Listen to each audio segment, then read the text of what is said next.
bol reber. Kristus ten nekupoval byty v centre Jeruzalema za 100 ich ceny, ani neposielal na svojich spolubrátov ľudí s obuškami. Kristus prišiel do chrámu a poprevracal tam stoly peňazomencom, pričom sa môžete spoľahnúť, že mali všetky povolenia a dodržiavali všetky zákony a platili všetky dane.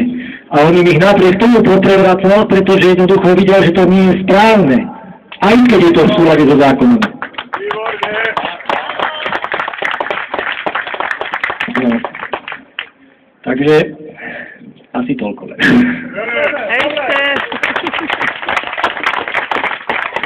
Milí priatelia, ja ďakujem všetkým diskutérom. A mali sme tu taký oznam, že v priamom prenose niektorým sa nepáčilo vystúpenie tých alebo iných. A už sme doma. Pluralita názorov je, aby sme si vypočuli každý názor a aby sme sa k nemu vyjadrili buď pochválne, alebo že ho nebudeme nasledovať. To znamená, to, že niekomu sa niečo nepáči, môže to vyjadriť. Ale myslím si, že aj keď sa mi niečo páči, aj to treba vyjadriť. To znamená, že keď dáme všetky plusy dohromady, tak z toho dostaneme jeden nádherný celok, ktorý je nasledovania hodný. A to, že niekto je pobúrený, že niekto niekde niečo povedal, alebo že sem prišiel a povedal niečo, čo sa niekomu nepáčilo, svedčí len o tom, ako málo vieme o tej demokracii. Čiže ste za to, aby sme sa to naučili?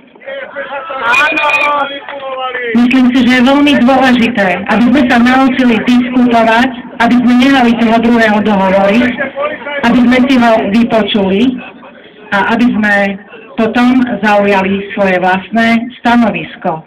Bez strachu, že nám niekto bude do toho hovoriť, alebo že niekto bude proti nám vystupovať. Takže ešte raz ďakujem vám veľmi pekne za to, že ste prišli a pozývam vás 4. apríla na zábavu na Zámocku. Myslím, že už to je aj na Facebooku, pretože 4. apríla prvý raz, tuším, zasadá nový parlament. Takže poďme sa pobaviť na tom, čo vymyslia. Čo poviete na to? Áno.